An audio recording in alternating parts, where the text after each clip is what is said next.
Aidil Adha 2 rakaat. Kalau makmum-makmumlah. Makmum kerana Allah Ta'ala. Sahaja aku sembahyang sunat Aidil Adha 2 rakaat. Makmum kerana Allah Ta'ala.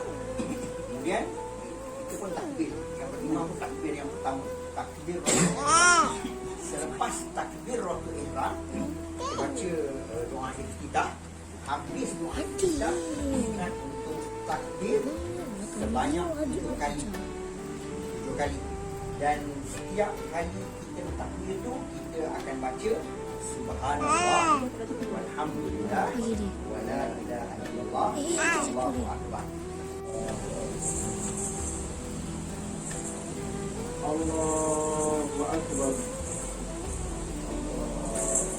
Bismillahirrahmanirrahim. Alhamdulillahi rabbil alamin. Ar-Rahmanir Rahim. Maliki yawmiddin. Iyyaka na'budu wa iyyaka nasta'in.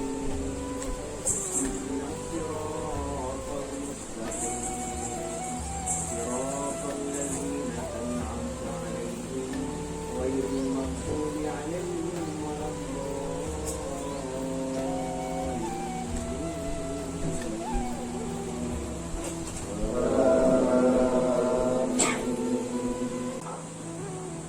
bulan Zulhijjah dan bulan ini dikenali sebagai bulan Nabi Ibrahim alaihissalam.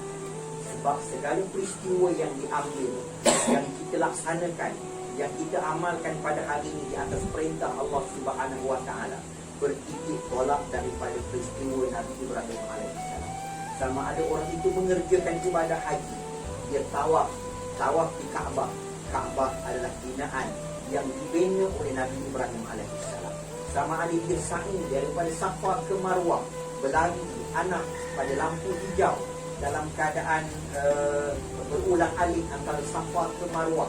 Dia mengambil ibrah dan peristiwa daripada Hajar yang berlari daripada Safa ke Marwah berulang alik untuk mencari air pada saat Ismail sedang menangis kerana kelaparan pada ketika itu. Maka Allah Subhanahu wa taala pancarkan air Zam-Zam. Dan air Zam-Zam yang kita minum pada hari ini juga punya hubung kait yang sangat rapat dengan Nabi Ibrahim alaihissalam.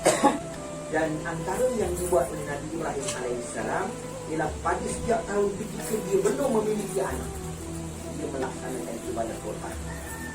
Dia buat korban, dia menyembelih binatang setiap tahun, sehingga orang memuji Nabi Ibrahim alaihissalam. Orang kata bagus Ibrahim, bagus Nabi Allah.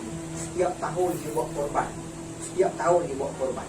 Dan perkara itu sampai kepada Nabi Ibrahim alaihissalam. Nabi Ibrahim kata, aku taat kepada Allah Subhanahu wa taala. Kalau Allah perintahkan aku sembelih anak, aku pasti akan menyembelih anak. Maka daripada peristiwa itu, manusia-manusia yang hipokrit menganggap ketika itu Nabi Ibrahim tidak memiliki anak. Jadi orang-orang yang hipokrit menganggap, orang yang munafik menganggap Nabi Ibrahim hanya bercakap kosong.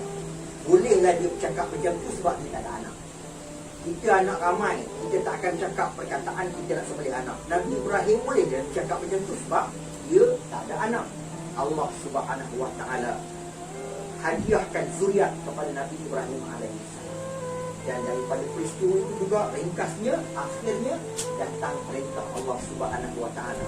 Ketika Nabi Ibrahim, Nabi Ismail dalam keadaan remaja, Allah datangkan perintah untuk menyembelih Nabi Ismail alaihissalam. Dan disitulah bukti bahawa Nabi Ibrahim melaksanakan apa yang dia kata. Dia kata dia akan sembelih anak dia kalau Allah perintahkan.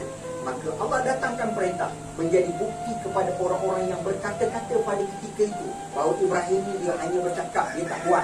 Dan Allah buktikan dengan perintah itu. Nabi Ibrahim bawa Nabi Ismail untuk sembelih. Dan di ujung kepada desa itu, Allah Subhanahu wa taala ganti dengan sembelihan yang hari ini kita melaksanakan ibadah korban. Ada rezeki yang lebih, maka dilaksanakan ibadah korban itu. Dia dikumpul bertikit-tikit daripada awal tahun untuk berusaha melaksanakan ibadat korban walaupun hukumnya sunat muakkad, bukan wajib, tetapi dengan usaha yang kita buat itu Allah Subhanahu wa taala akan ganti dengan ganjaran yang besar. Sebab itulah Allah Subhanahu wa taala sebut dalam surah yang sering kita baca, surah yang paling pendek yang semua orang hafal, inna a'tainakal kautsar fasalli li rabbika wanhar inna syani'aka huwal abtar. Allah kata inna a'tainakal kautsar, sesungguhnya kami telah berikan kepada kamu nikmat yang sangat banyak. Kepada manusia hari ini Allah Subhanahu wa taala berikan nikmat yang sangat banyak. Nikmat harta Allah berikan kepada dia, nikmat keluarga Allah berikan kepada dia, nikmat bahagia Allah berikan kepada dia. Allah kata Allah berikan nikmat yang sangat banyak. Dan setiap nikmat yang banyak itu akan ada orang yang benci. Ini antara yang berlaku dalam kehidupan manusia. Orang yang ada nikmat, keluarga dia bahagia, akan ada orang yang benci. Orang yang diberi nikmat, anak dia ramai, akan ada orang yang jadi benci. Orang yang Allah beri nikmat kepada dia, dia kaya, akan ada orang yang benci. Lalu Allah kata apa? Fasalli li rabbika wanhar. Allah kata sembahyanglah kamu, dirikan sembahyang, bimbingkan diri kamu ni dengan sembahyang dan laksanakan korban. Sembahyang, korban, pendinding kepada apa sahaja dengki, hasad manusia. Allah suruh kita sembahyang, Allah suruh kita berkorban. Dua perkara ini sangat penting. Sebab itulah dalam keadaan apa sekalipun, solat jangan kita abaikan. Solat jangan kita abaikan. Allah bagi kemudahan bagi orang yang musafir. Allah nak suruh kita supaya jangan tinggalkan solat. Dalam keadaan musafir, Allah bagi kemudahan untuk kita jamak. Dalam keadaan kita tak boleh nak berdiri, Allah bagi kemudahan kita duduk.